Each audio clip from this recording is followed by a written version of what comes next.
the woman known to history as Queen Victoria was born on the 24th of May 1819 at Kensington Palace in London. Her mother was Princess Victoria Marie-Louise of Saxe-Coburg-Saalfeld from the royal house of Saxe-Coburg and Gotha in modern east-central Germany, the daughter of a duke and a countess.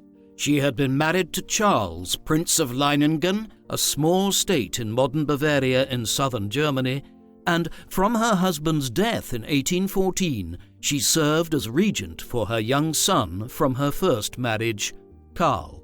In 1818, Princess Victoria gave up the regency to marry again, this time to Prince Edward of Britain. Victoria's father was Prince Edward, Duke of Kent and Strathearn, fourth son of King George III. Edward was from the House of Hanover, a royal line which originated from northern Germany, and his father was king of both Britain and Hanover, although George III never visited Hanover and spoke English as his first language. When they married in 1818, Princess Victoria became Duchess of Kent, and together they had one child, Victoria. Her father died of pneumonia in 1820, only 8 months after the birth of his only child. Victoria's mother had given birth to the future queen at 4:14 a.m. in the dining room of Kensington Palace, a strange decision that was actually based on rational thinking, as hot water could be easily brought up from the kitchen. She was also unusually delivered by a female doctor, Charlotte Heidenreich von Siebold, who coincidentally also delivered her future husband, Prince Albert. Thanks to our sponsor, Mova Globes. They produce the most beautiful rotating globes using advanced, first-of-its-kind technology, including hidden magnets. The globes turn on their own by using the Earth's magnetic field and ambient light. No cords or batteries are needed. They're all handmade and use the highest quality graphics, which for the Outer Space Collection have been provided by NASA and JPL. Our globe is called the Blue and Gold Globe, and it's an amazing representation of the world, with cerulean blue oceans highlighted by gold metallic land masses. It would truly make the ideal present for the person who thought they had everything. The globes are eco-friendly, and with over 40 designs, they will fit in any type of decor and are just a wonderful talking point, whether you choose a world map, an outer space globe, or a famous artwork. They are very calming and just beautiful objects to have near you. Mova Globe's biggest sale of the year is happening right now, so check the description for your special discount. At the time of her birth, Victoria was fifth in line to the British crown. She was privately christened by the Archbishop of Canterbury, Charles Manners Sutton, on the 24th of June 1819 in the Cupola Room at Kensington Palace. She was baptized as Alexandrina Victoria. Alexandrina after one of her godparents, Tsar Alexander I of Russia, and Victoria after her mother, while her royal title was Her Royal Highness Princess Victoria of Kent. She was described as a studious, thoughtful, and quietly serious child, qualities which would stand her in good stead when she became queen in 1837. The House of Hanover, to which Victoria belonged, had ruled Britain since 1714. The first two Hanoverian monarchs, George I and George II, ruled as King of Great Britain and Ireland, in addition to the separate title of King of Hanover, but Victoria's grandfather, George III, was the first to rule the United Kingdom of Great Britain and Ireland after the official union of the two kingdoms on the 1st of January 1801. The Hanoverians, like their predecessors since the Glorious Revolution of 1688, were constitutional monarchs, which meant they had limited power, with lawmaking in the hands of the elected House of Commons and House of Lords. Hanoverian Britain was a political anomaly in Europe where absolute monarchies reigned. Victoria's grandfather, George III, had overseen moments of huge transformation both for Britain and the world. Under George III, the British Empire began a rapid expansion that would reach its peak under Victoria. though many of Britain's North American colonies were lost when the United States of America gained its freedom after victory in the American War of Independence. Conflict on European shores, reduced after multiple wars against revolutionary and Napoleonic France, led to the defeat of Napoleon at Waterloo in 1815. The Hanoverian era saw industrialization and immense social change transform Britain and the world. Innovators like the engineer Isambard Kingdom Brunel, inventor of the first computer Charles Babbage, and inventor of the telephone Alexander Graham Bell belonged to this period. The fires of the Industrial Revolution were kept lit by the work of Brunel in particular, as through the start of the 19th century, Brunel built the roads, railways, and the first all-iron steamship, the SS Great Britain, that connected Britain's industry and commercial networks. Before Victoria came to the throne in 1837, goods and people moved around Britain by stagecoach at an average speed of 12 kilometers per hour. During her reign, the building of the railways increased this to 30 kilometers per hour by the 1830s and to 80 kilometers per hour by the 1850s. Raw materials came to Britain on steamships, feeding the hungry cotton mills of the north and bringing new goods and exotic foods to the British market. The face of Britain was changing as agriculture and imports supported a huge growth in the population from 11 million at the start of the 19th century to 37 million by the end of Victoria's reign in 1901. This growing population became increasingly urbanized, living in the growing industrial towns and working in the factories, mills and mines that powered the Industrial Revolution. By the end of the Victorian era, the towns, streets and factories of Britain were thriving and uniform in appearance due to the cheap importing of building materials. Town planning had to adapt to the swell of urban dwellers, and by 1900, pavements and street lighting improved many towns, and most new-build homes had electricity, running water, drainage, indoor lavatories and gas for cooking. With the rise of industrial progress came demands for social change. Trade unions became the voice of the exploited workers, and campaigners began to call for political reform. Although women could still not vote, several political reforms were passed during Victoria's reign which opened up politics. Secret voting was introduced in 1872 to prevent voter intimidation, and laws were passed to prevent the bribing of voters in 1883. But MPs were still not paid until 1911, meaning that working men could not get elected to Parliament without financial support from donors or trade unions. Education improved when, in the 1870s, the government took responsibility for educating children aged 5 to 10, and by 1900, 90% of children regularly attended school, although children in rural areas were often pulled out of school to help with the harvest. Religion was also a major topic of debate in Parliament at this time, in particular about laws controlling what people could do on Sundays. New churches continued to be built, and not just ones belonging to the Church of England.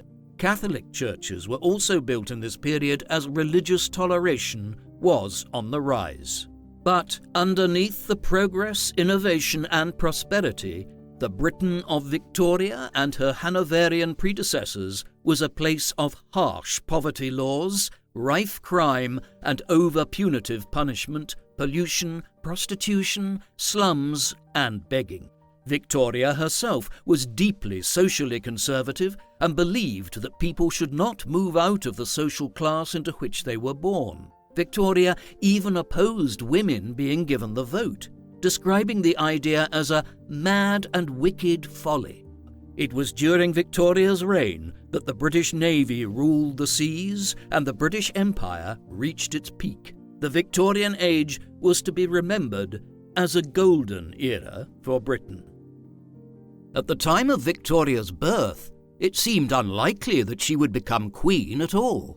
She was only fifth in line for the throne, but by the time she turned 18, she had become the heir to the throne due to the quick succession of deaths of her relatives. When Victoria was born, her uncle George, Prince of Wales, was acting as regent while King George III was suffering from a debilitating mental illness, which grew worse towards the end of his reign. Her uncle ruled as regent for 9 years and finally ascended the throne in 1820, becoming King George IV. Even after the death of the incapacitated George III, the problems for the British monarchy were far from over. George IV married the Catholic widow Maria Anne Fitzherbert in 1785 in a secret and illegal ceremony. Any children they produced would not be viewed as legitimate, and so George was finally persuaded to marry Princess Caroline of Brunswick in 1795. This second marriage, though legal and approved by the elites and public alike, did not have a happy ending. The couple had one child, a daughter, Princess Charlotte, together before separating, causing a public scandal. George IV had already proved unpopular due to his spoiled nature, greed, and dissolute behaviour. Then, in 1817, George IV's only daughter, Princess Charlotte, died while giving birth to a stillborn son. 2 generations of heirs had vanished, and a desperate race to produce a legitimate heir began between the king's unmarried brothers. The second oldest brother, Frederick, Duke of York, had already married Princess Frederica Charlotte of Prussia, but the couple had no children, and Frederick died in 1827. The third brother, William, Duke of Clarence, later King William IV, abandoned his long-term mistress and married Princess Adelaide of Saxe-Meiningen. After Frederick's death, William was next in line to the throne, and any legitimate children he had would become his heirs, ahead of his younger brother Edward, the fourth son, but William had no legitimate children. Victoria's father, Edward, Duke of Kent, was the fourth son of George III, and he quickly married Victoria's mother, Princess Victoria, in 1818 in order to continue the line of succession. The widowed Victoria already had 2 children from a previous marriage. Her daughter, Princess Feodor, would become Victoria's beloved half-sister and companion. Upon her birth, Victoria took her place in the order of succession behind her uncle William IV, any of his surviving children, and her own father. At 8 months old, Victoria's world was overturned when her father died suddenly in January 1820. The family were left with large debts and found themselves under the controlling hand of Sir John Conroy, Edward's equerry, and an ex-officer in the Royal Household Artillery, who claimed that Victoria's father had asked him to take care of his widowed wife and child. When she turned 4, Victoria began her education under the tutoring of Reverend George Davies. Her new tutor was said to be patient and polite and encouraged her to develop her talents. She completed her lessons according to a strict timetable and was particularly good at languages, learning to speak French, German, Italian, and Latin, as well as the English which she used at home. She also benefited from the guidance of a singing teacher, the opera singer Luigi Lablache, and drawing lessons from esteemed painter Richard Westall. A rigorous education was not the only hardship in Victoria's childhood. Her childhood was strictly regimented by her mother, the Duchess of Kent, and John Conroy. Her mother increasingly depended on the controlling Conroy, partly because of the limitations of her English. Conroy was highly ambitious and exerted his influence over the Duchess and Victoria with the intention of controlling the throne, a tactic that would have been especially effective if Victoria were to ascend the throne under the age of 18 and so require her mother to act as regent. The Regency Act of 1830 had made provision for Victoria's mother to rule as regent if King William IV died before Victoria reached majority age, a decision which displeased William as he distrusted the Duchess. Conroy set about attempting to increase the popularity of the Duchess, who was unpopular amongst the wider royal family. Strict rules were established to govern the royal household and Victoria in particular, rules which became known as the Kensington system. As a result of these rules, Victoria grew up in isolation and naivety. All forms of independence were frowned upon, and she was constantly supervised. She wasn't allowed her own bedroom and had to sleep on a small bed in her mother's room. She was not even permitted to walk down the stairs without holding someone's hand in case she fell. Victoria later described her childhood at Kensington Palace as isolating and demoralizing. Given this isolation, the child Victoria had very few friends and was left to entertain herself. Some of Victoria's favourite childhood hobbies included drawing, writing stories, and making costumes for her collection of dolls with her beloved governess, Baroness Lesen. She also kept a diary and wrote over 60 million words across her lifetime. She spent hours playing on her own or with her little dog, the King Charles Spaniel Dash, and even had trousers made for him. She referred to this time as one of the loneliest of her life and had only her equally loved governess and her dog for company. Although Victoria grew to resent her isolation and the rules created by Conroy, they did in some ways work in her favour. Her mother and Conroy's determination to keep her weak and dependent on them by keeping her away from people they thought undesirable, including her father's family and especially King William IV, who had several illegitimate children, had backfired. Her absence from court ensured she wasn't associated with her unpopular uncles and predecessors, George IV and William IV. Equally, archival research by the Historic Royal Palace's curators has suggested that Victoria's later recollection of her unhappy childhood was misremembered. There is plenty of evidence that her mother loved her deeply and spoiled Victoria. She was surrounded by her beloved governess and supportive tutors. She even enjoyed trips to the coast, the theatre, and the ballet, which she loved the most. She also went on several royal tours around the country between 1830 and 1835. An avid writer, she recorded these excursions and noted down her impressions of the country. She wrote of her shock after seeing the Black Country in the West Midlands, so named because of the smog caused by iron-making and coal mining, on one of her earliest trips. The country is very desolate, everywhere smoking and burning coal heaps intermingled with wretched huts and carts and little ragged children. To William IV's annoyance, Victoria was greeted warmly by crowds of people at every point of her journeys. William disliked the way that these tours seemed to present Victoria as his rival rather than his heir, and compared them to royal progresses, a medieval royal tour in which the king would be greeted at every town he stopped in with formal ceremonies and festivals.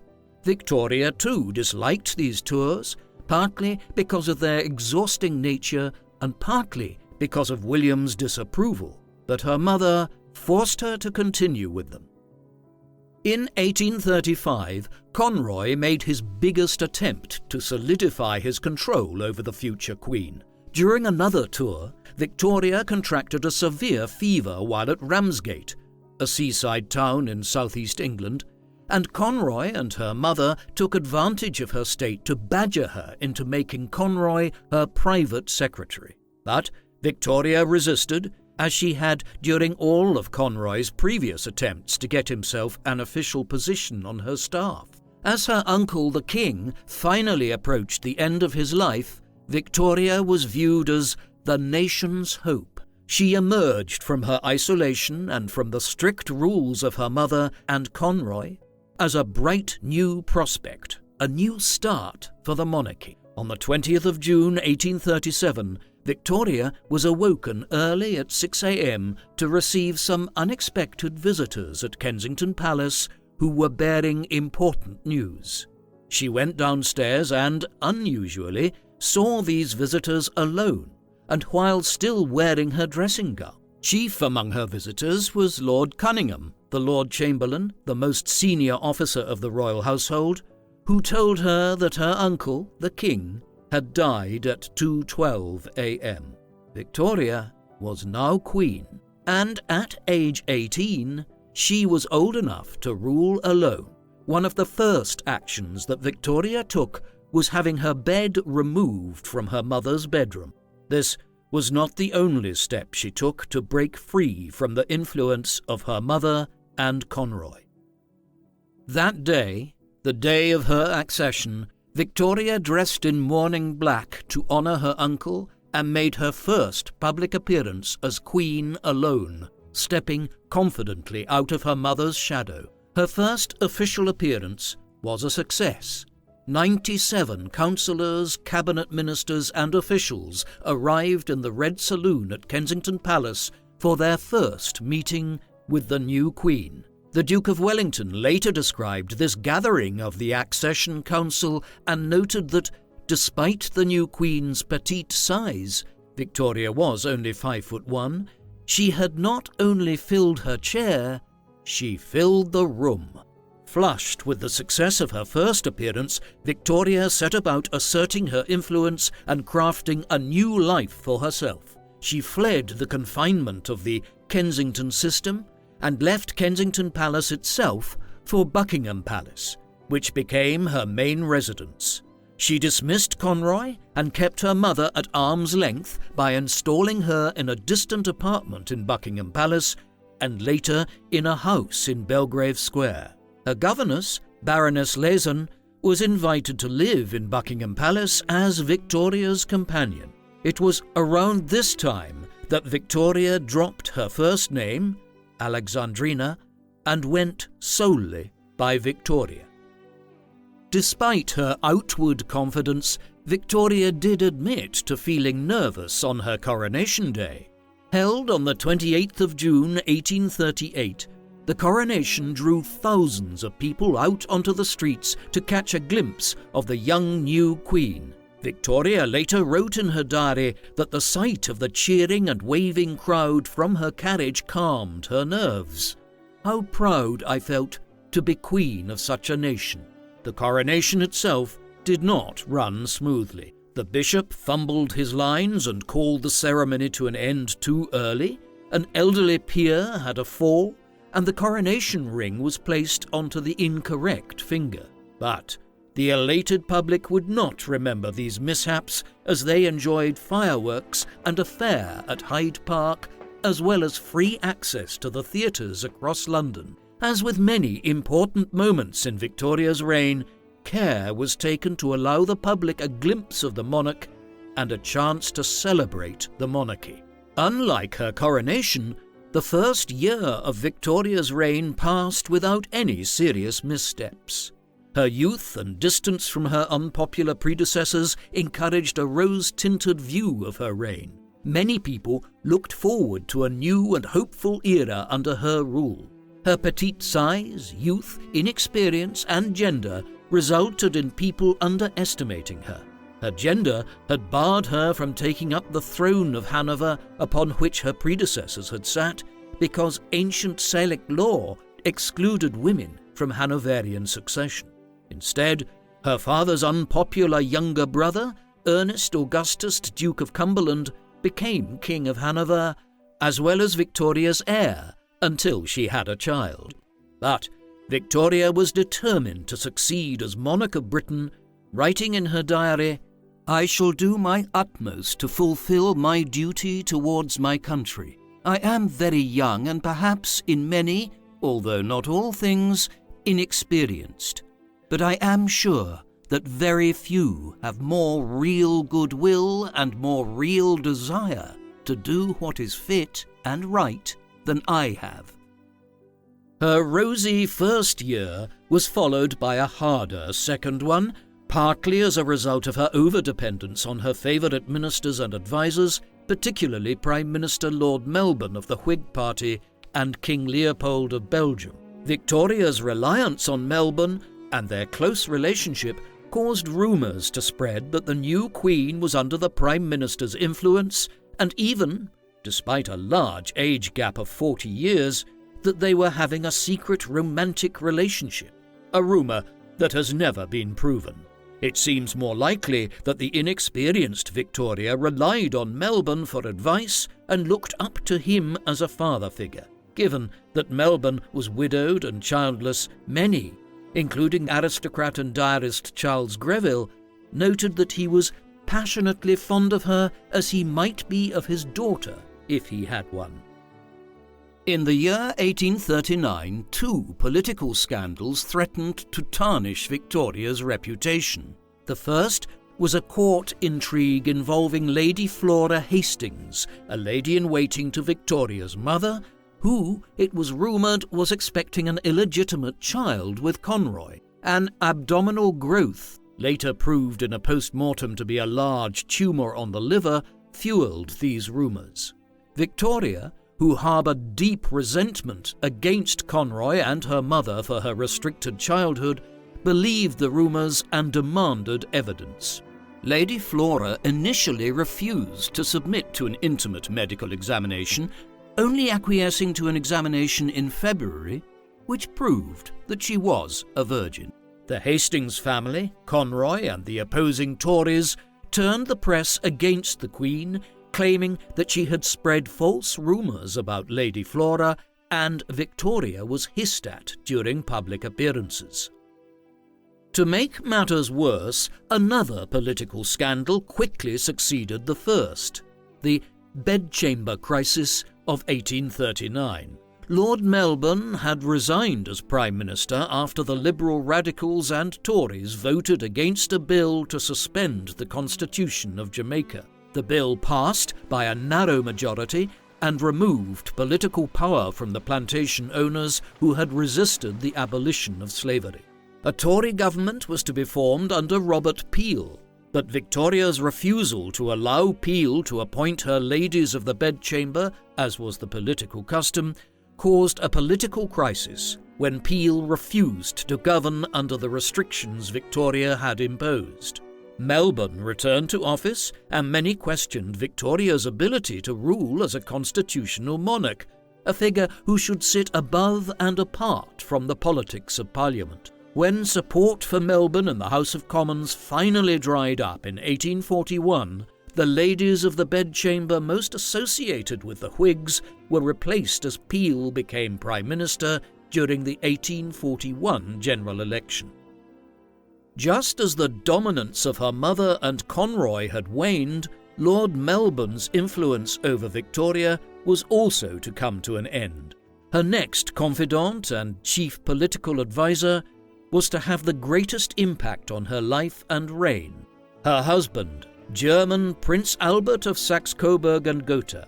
Victoria and Prince Albert had first met in May 1836. Albert, who was also Victoria's cousin, was invited to visit Kensington Palace by Victoria's mother and under the encouragement of his uncle, King Leopold of Belgium. A union between them had been planned by their families almost from birth, despite King William IV's disapproval. He had wanted to avoid another Coburg royal match and preferred Prince Alexander of the Netherlands as a suitor. Victoria and Albert had already become friends during Albert's visit in 1836, but it wasn't until 1839 that Victoria decided she was ready for marriage. On the 23rd of November 1839, Victoria summoned the Privy Council to Buckingham Palace to declare her intention to marry Albert. She had carefully evaluated the parade of eligible princes which had been sent her way, and concluded that Albert was extremely handsome, with a most delightful countenance. She had already written to Albert's uncle, King Leopold, at the age of 17, before she was ready for marriage, thanking him for the prospect of great happiness you have contributed to give me in the person of dear Albert. He possesses every quality that could be desired to render me perfectly happy. Victoria's decision to marry Albert was complex. As Queen, love could not be the only motivator for marriage. Though Victoria did love Albert, she decided to marry partly because she needed support with her royal responsibilities and partly to win public approval. When, on the 15th of October 1839, she proposed to Albert, as royal protocol demanded, Victoria gushed at his acceptance. The couple embraced, and Victoria later wrote joyfully in her diary, "Oh, how I adore and love him, I cannot say." Victoria and Albert's wedding on the 10th of February 1840 was a public affair. It was the first royal wedding which had been planned with public enjoyment in mind. The people of London enjoyed a view of Queen Victoria in an open carriage ride on her way to the ceremony at the Chapel Royal at St James's Palace. Victoria wore a fashionable white satin court dress instead of royal robes, appearing as the woman she was as well as a queen. The style has been copied by brides since. She also wore an orange blossom wreath over her veil, a brooch made by Albert, and earrings and a necklace made of Turkish diamonds. Prince Albert wore the uniform of a British field marshal. Photographs were taken of the happy couple in their wedding clothes and were shared widely. Victoria's wedding, the white dress, carriage ride through the streets, the cheering crowds, set the pattern for all future royal weddings involving the main line of descent of the royal family. A fanfare of trumpets announced the bride's procession. Lord Melbourne headed the procession, with the Queen following on the arm of her uncle, Prince Augustus Frederick, Duke of Sussex, who took the place of her late father. Victoria revelled in her marriage. It became a true love match. She wrote in her diary that her wedding day had been the happiest day of my life. The couple enjoyed a short but sweet honeymoon and proceeded happily into married life together. Despite Victoria's status as queen, both Albert and Victoria were traditionalists. They both believed that the man should be the dominant one in any marriage. Yet Albert proved to be a devoted husband, and Victoria's first pregnancy in 1840 helped to ease the situation. As her pregnancy progressed, Albert supported her, reading her the daily dispatches from the government when she wasn't well enough to get up. They worked closely together on side-by-side desks at Buckingham Palace, and Albert gradually became, in effect, Victoria's private secretary, taking on more of her responsibilities as she approached the end of her pregnancy and began increasingly devoting herself to motherhood and her family.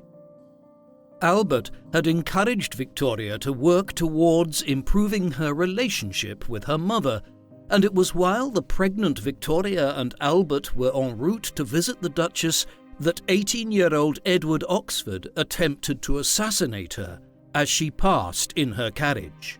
Oxford's gun was fired twice, but either the bullets missed or, as he later claimed, the gun was not loaded. He was tried for high treason, found not guilty on the grounds of insanity, was committed to an insane asylum and later deported to Australia. In the aftermath of the attack, Victoria's popularity rose, and the Hastings affair and Bedchamber crisis were forgotten. But this assassination attempt and the acquittal of Oxford encouraged further attacks, including in 1842, 1849, 1850, 1872, and 1882. Later in life, Victoria showed great bravery when, after dodging an assassination attempt while out riding along the Mall in London on the 29th of May 1842, she agreed to ride out again on the following day so that John Francis, the would-be assassin,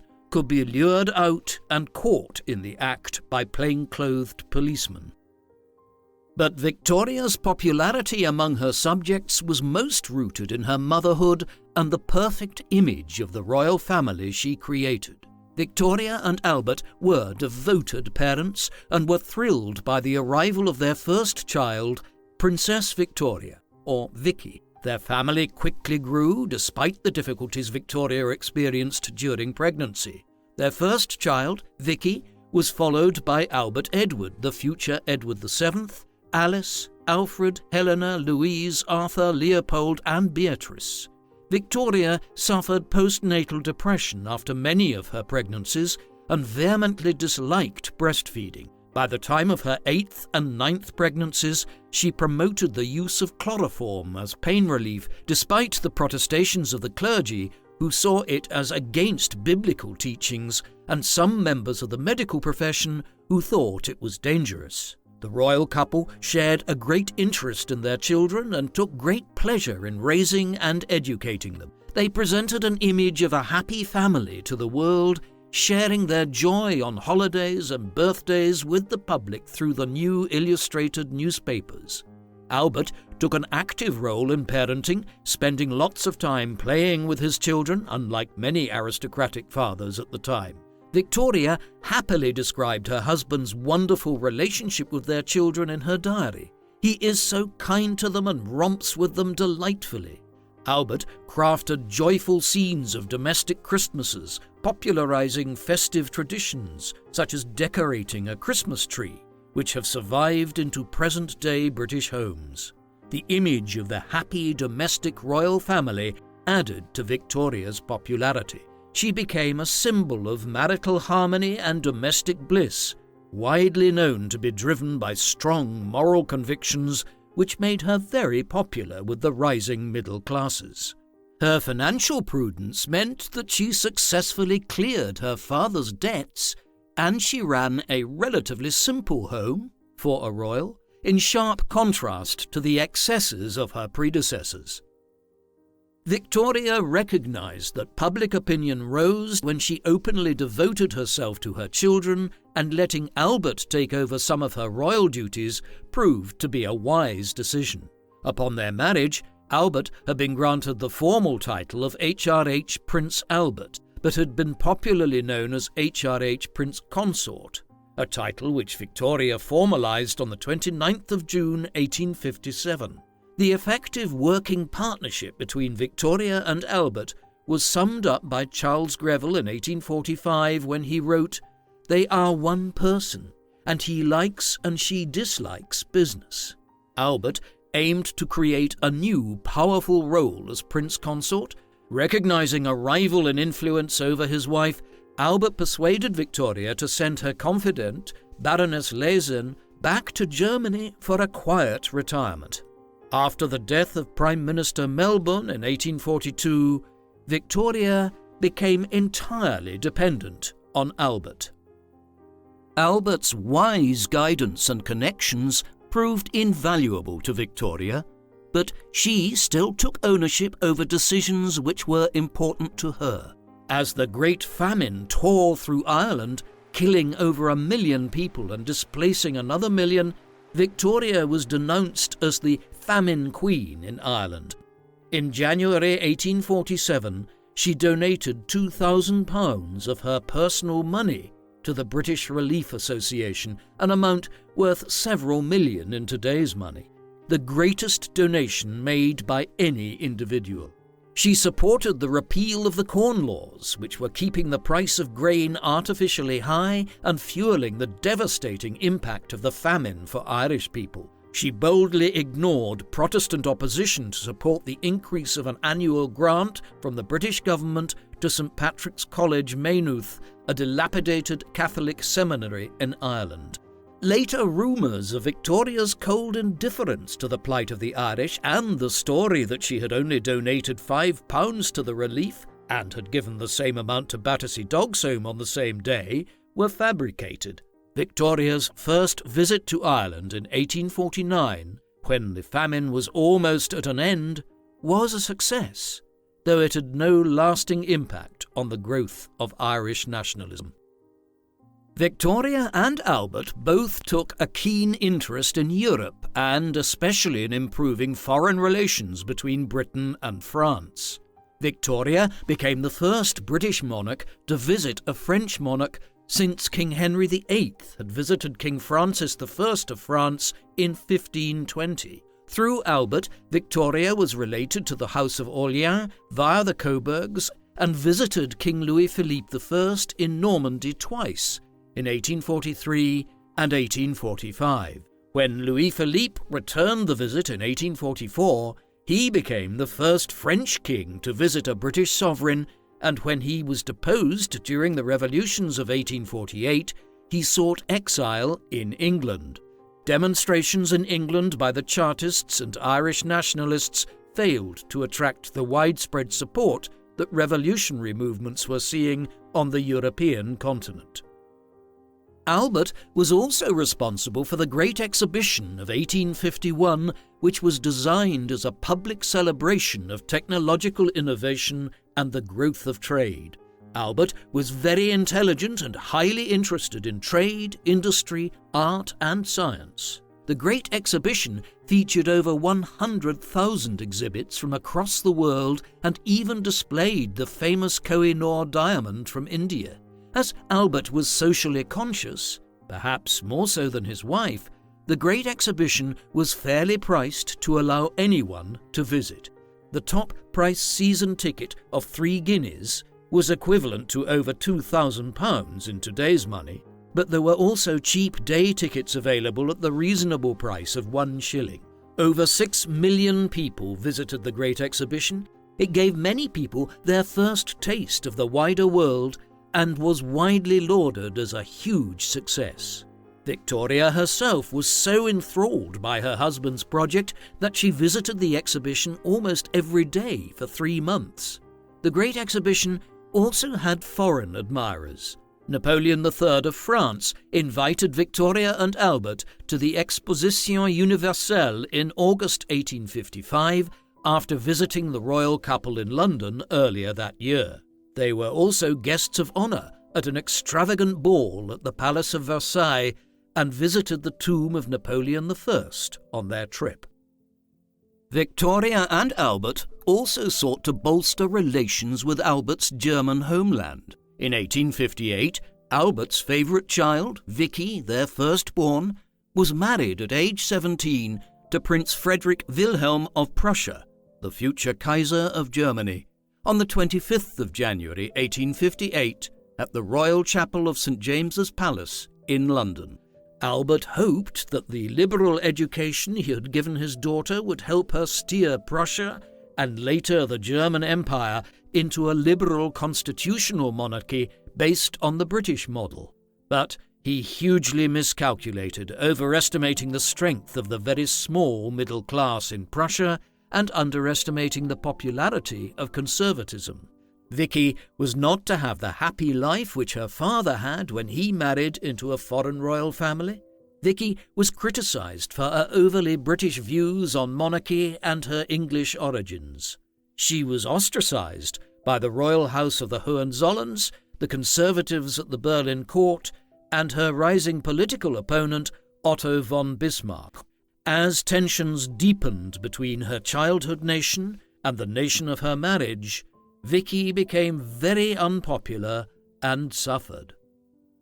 Through the fortuitous marriages of their 9 children, Victoria and Albert successfully made connections to foreign royal families across the European continent.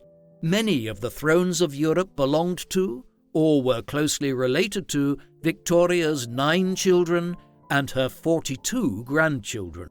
Of the 8 grandchildren which their eldest child Vicky gave them, Sophie went on to marry a Greek prince, becoming Queen of Greece. The marriage of their second child, Prince Albert, to Princess Alexandra of Denmark resulted in connections with Denmark and, when their own child Maud married the king, to Norway. Several connections were formed with the German states, including through the marriage of their third child, Princess Alice, to Grand Duke Louis IV of the German state of Hesse. Their daughter, Alix, went on to marry the last Tsar of Russia, Nicholas II. Connections with Russia had already been formed when Victoria's fourth child, Prince Alfred, was married to the Grand Duchess Marie, daughter of Tsar Alexander II. Their fifth child, Princess Helena, married Prince Frederick Christian of Schleswig-Holstein, further solidifying relations with the German states. However, their sixth child, Princess Louise, broke the mould by marrying a commoner, John Douglas Sutherland Campbell, who became the Duke of Argyll, a prominent MP and Governor-General of Canada. This unique marriage actually had the support of Victoria, British Prime Minister Disraeli, and the general public, as many feared yet another German marriage. Prince Arthur, child number 7 and a military enthusiast, he had risen to the rank of Field Marshal, married Princess Louise Marguerite of Prussia. Their 8th child and youngest boy, Prince Leopold, married Princess Helena Frederica of Waldeck and Pyrmont, another German state, although he died 2 years after this happy union was formed due to haemophilia, a genetic condition which spread through Victoria's network of descendants across Europe, a condition which particularly harmed the Russian royal family when the sole heir to the throne, Alexei, the son of Victoria's granddaughter Alix and Tsar Nicholas, was found to harbour the often deadly disease. As Victoria's husband Albert had died when their 9th and last child, Princess Beatrice, was 4 years old, Victoria rejected any potential suitors and kept her close as a companion. At the age of 27, Beatrice finally met her love match, Prince Henry of Battenberg, at a family wedding, and although Victoria remained opposed to the match for 8 months, the couple eventually wore her down and they married with her blessing under the condition that they live in Britain. Their daughter, Victoria, would marry into the Spanish royal family, introducing the haemophilic gene into another European dynasty. On the whole, Victoria and Albert had succeeded in their aim of building connections across Europe with the marriages of their 9 children and 42 grandchildren, but their goal of Europe-wide peace failed enormously as the First World War broke out, even with 3 cousins on the rival thrones of Britain, Russia, and Germany. Victoria's life and her happy family were blown apart in 1861 when her mother died. Although they had not had a perfect relationship, Victoria felt huge grief when she discovered in her mother's papers that she had, in fact, deeply loved her daughter. Worse tragedy followed when the person she depended on most for support and strength, her husband Albert, also died. Albert fell ill of typhoid fever and died on the 14th of December 1861 at the young age of 42. Victoria was heartbroken and never moved beyond her grief. She wrote to her uncle Leopold that, "My life as a happy one is ended. The world is gone for me." Her royal duties and the carefully honed image of the royal domestic family came under threat. During a Privy Council meeting 3 weeks after Albert's death, Victoria was so full of grief that she couldn't speak. Consumed by deep grief, Victoria wore mourning black and minimal jewellery for the rest of her life and withdrew from public gaze, which was disastrous for her public image. Her depression caused her to put on weight, which further discouraged her from making public appearances. She became very lonely and overcompensated by dominating her children's time and obsessively keeping the memory of their father alive. Victoria's seclusion led people to assume that she was incapable of doing her job. She lost her confidence and avoided public appearances other than her official government duties, retreating behind the walls of her favourite royal residences, Balmoral in Scotland, Osborne House on the Isle of Wight, and Windsor Castle. The public began to lose respect for the Queen, and some even began to call for the abolition of the monarchy. Doctors who came to see Victoria feared that she was mentally ill. She remained in self-imposed seclusion until the early 1880s, when her family, in particular her uncle Leopold, confidants and Prime Minister Disraeli, finally convinced her to appear more in public. Under their encouragement, she agreed to visit the gardens of the Royal Horticultural Society at Kensington and to take a drive through London in an open carriage. But it was really 2 men, John Brown and Abdul Karim, who succeeded in pulling Victoria out of her grief enough to fully repair her image and become involved in the political sphere once more.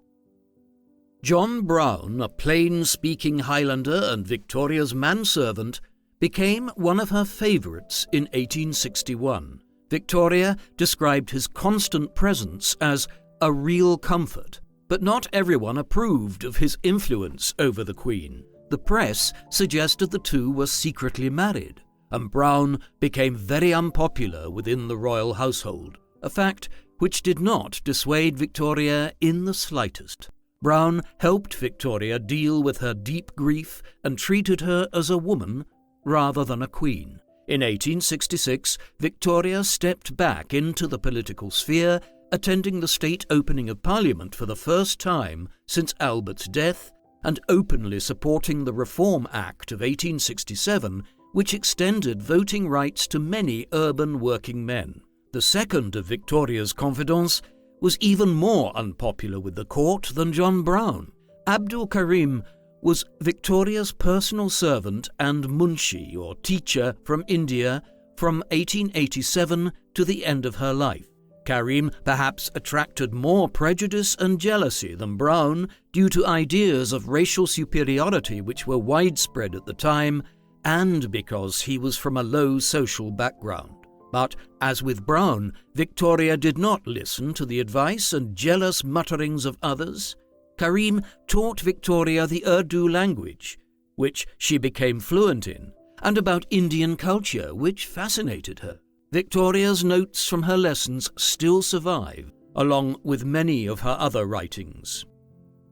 The Queen became increasingly interested in the British Empire in the latter part of her reign, and devoted much time and energy to promoting the expansion and glorification of the empire.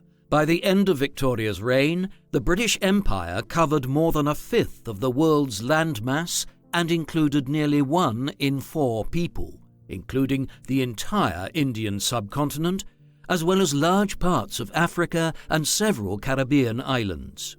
Between 1815 and 1914, approximately 400 million people and 10 million square miles were added to the empire, the majority of which occurred during Victoria's long reign. The wars of Victoria's era were often ones fought on distant shores, an exception being the Crimean War, which was fought against Russia in 1854 to 1856. It was during this war that the first Victoria Cross was awarded. It was the first official honour granted to ordinary servicemen for bravery. The British Army and Royal Navy were involved in conflicts in Afghanistan, China, India, Ghana against the Ashanti people, in eastern southern Africa against the Zulus, Egypt, and in South Africa against the Boers. Victoria was not naive about the cost of empire. She was very much in favour of expansionism and the empire, and deeply approved of Prime Minister Disraeli's expansionist foreign policy. If we are to maintain our position as a first-rate power, we must be prepared for attacks and wars somewhere or other. She saw the expansion of the British Empire as necessary for civilization and for protecting native people from aggressive rulers. On the 1st of May 1876, Victoria was crowned Empress of India, a title bestowed on her by parliamentary vote, although she had been both interested and involved in the ruling of India long before then. In the 1840s, she had registered her disgust at the behaviour of the East India Company, a semi-private corporation that ran the British territories in India and profited hugely from trade in the region. In 1856, she wrote, "I always feel sorry for those poor deposed Indian princes." Victoria had actually met one of the men deposed by the British, Duleep Singh, the last Maharaja of the Sikh Empire, who had been deposed by the British in 1848 and was invited to meet Victoria and Albert in 1854 after he had converted to Christianity. Despite an attempt to return to Lahore and take back the throne in later life, he was reconciled with Victoria in 1890 when she gave him a full pardon. Victoria would become the godmother to Singh's daughter. Princess Sophia Alexandrovna Dulip-Singh, who became a prominent English suffragette and campaigned for women's rights outside Hampton Court Palace, where Victoria had allowed her family to live. Despite her interest in India, her mastery of the Urdu language and her friendship with Abdul Karim, Victoria never visited India. As well as her investiture as Empress of India, Victoria's popularity was restored by the extravagant celebrations of her Golden Jubilee in 1887, marking 50 years of her rule, and the Diamond Jubilee in 1897, celebrating 60 years.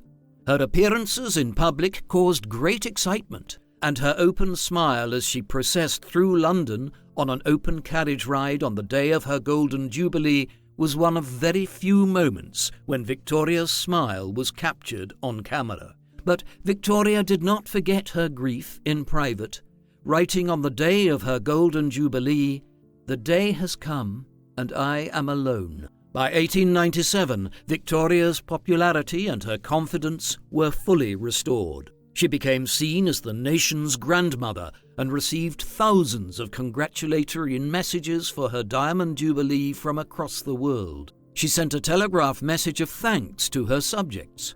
"From my heart, I thank my beloved people.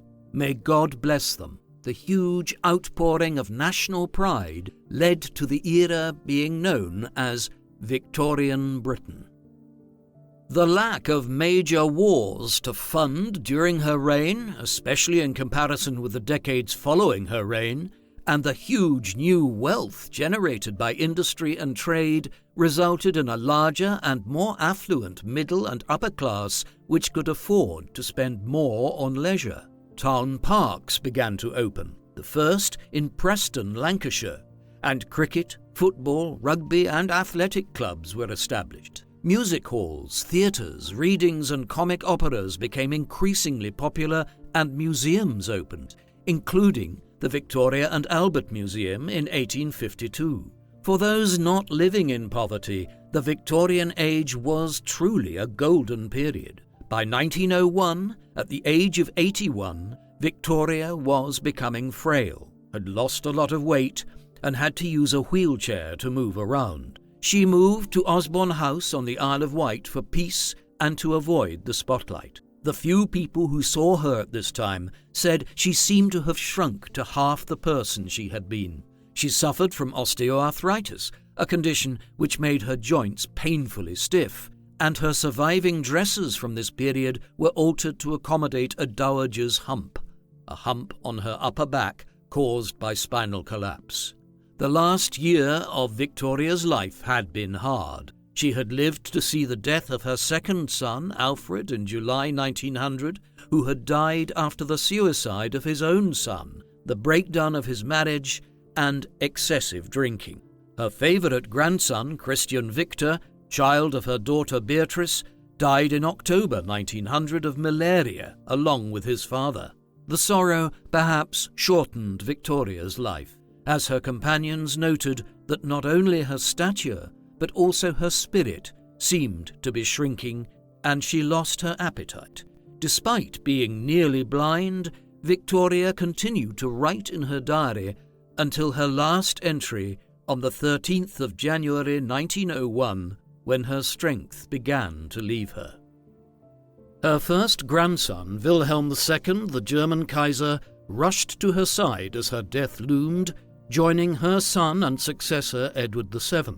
Victoria died on the 22nd of January 1901 at the age of 81 in her grandson's arms on the Isle of Wight. She had ruled for almost 64 years, the longest reign of any British monarch up to that point. In keeping with the Queen's wishes, her body was dressed in a white dress and her wedding veil and brought back to London. Her funeral procession passed through streets full of mourners on its way to St. George's Chapel at Windsor, where her funeral was held.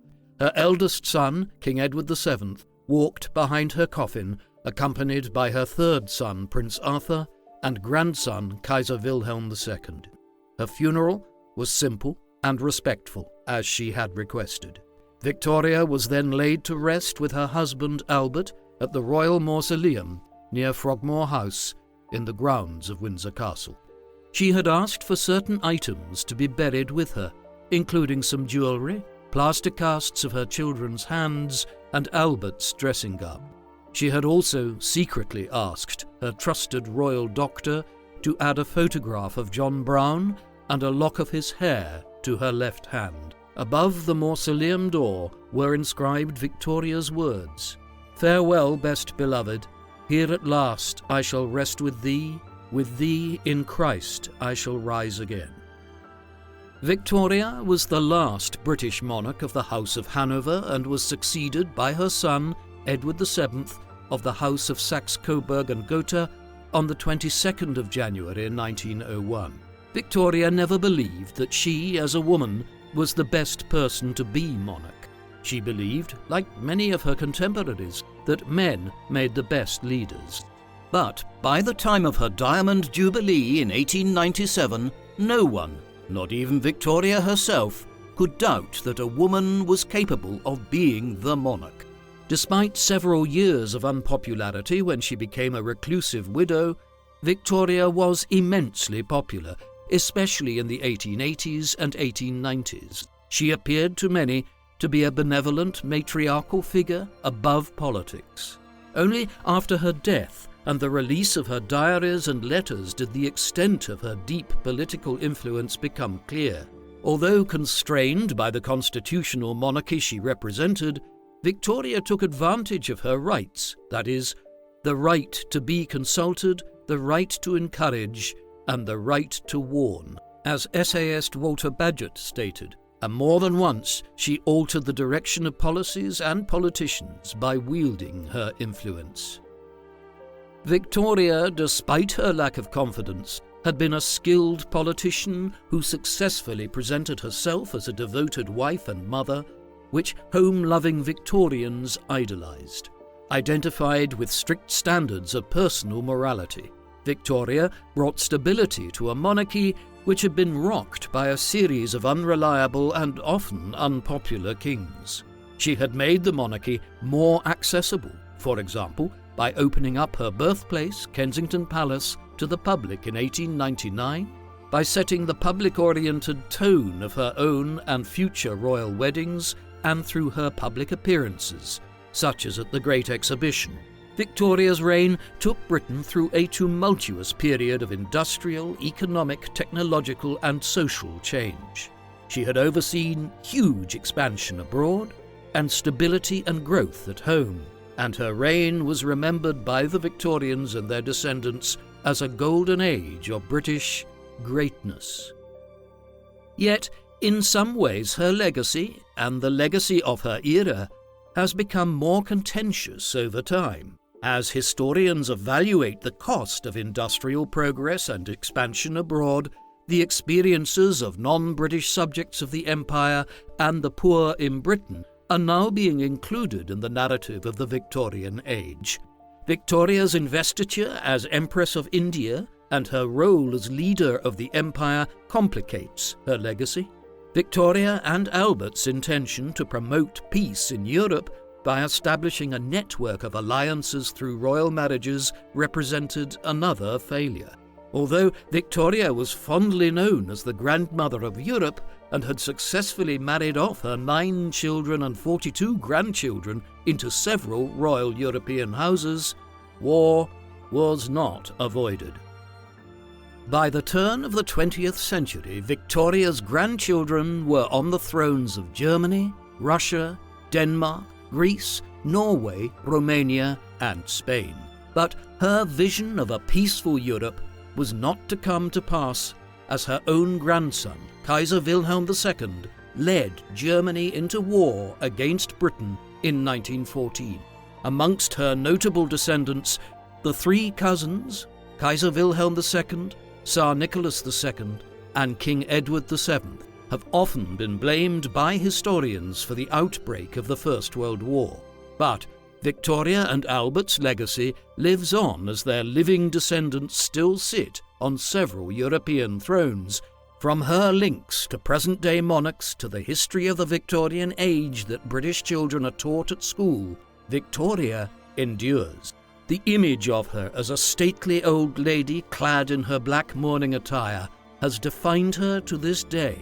But a more complex image of Victoria and her era is coming to light. What do you think of Queen Victoria? Was she a passive woman dominated by powerful male advisors and far removed from the suffering of her people? Or was she a complex and intelligent ruler who did what she could within the limitations of a constitutional monarchy? Please let us know in the comment section. And in the meantime, thank you very much for watching.